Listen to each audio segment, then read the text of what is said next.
Parādīšu Brūnu Hesi, kas ir viens no Mālpils 2 Hesiem. Slūžas ir vaļā, cenas nav, nestrādājam. Ūdens ir, cenas nav, nestrādājam.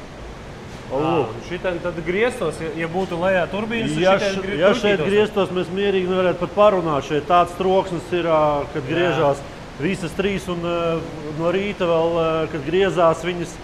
Te temperatūra apmēram 30 grādi, tāpēc visu logu, te viss ir vaļā, ko var attaisīt vaļā. Te labāk nekā siltumnīcā. Pats Hess ir uzbūvēts 2002. gadā, pabeigts 3 Kaplan VF turbīnas.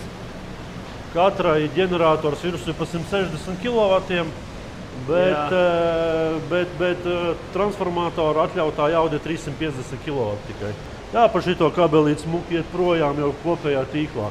No sākuma jau te bija vēl gadus 10 atpakaļ cilvēki strādāja, kas sekoja līdzi ļoti cītīgi līmenim, slēdza pašas viņas iekšā manuāli, pilnībā pārgājuši uz automātiku, kad seko visam līdzi kompjuters, kad ieslēgties, kad izslēgties.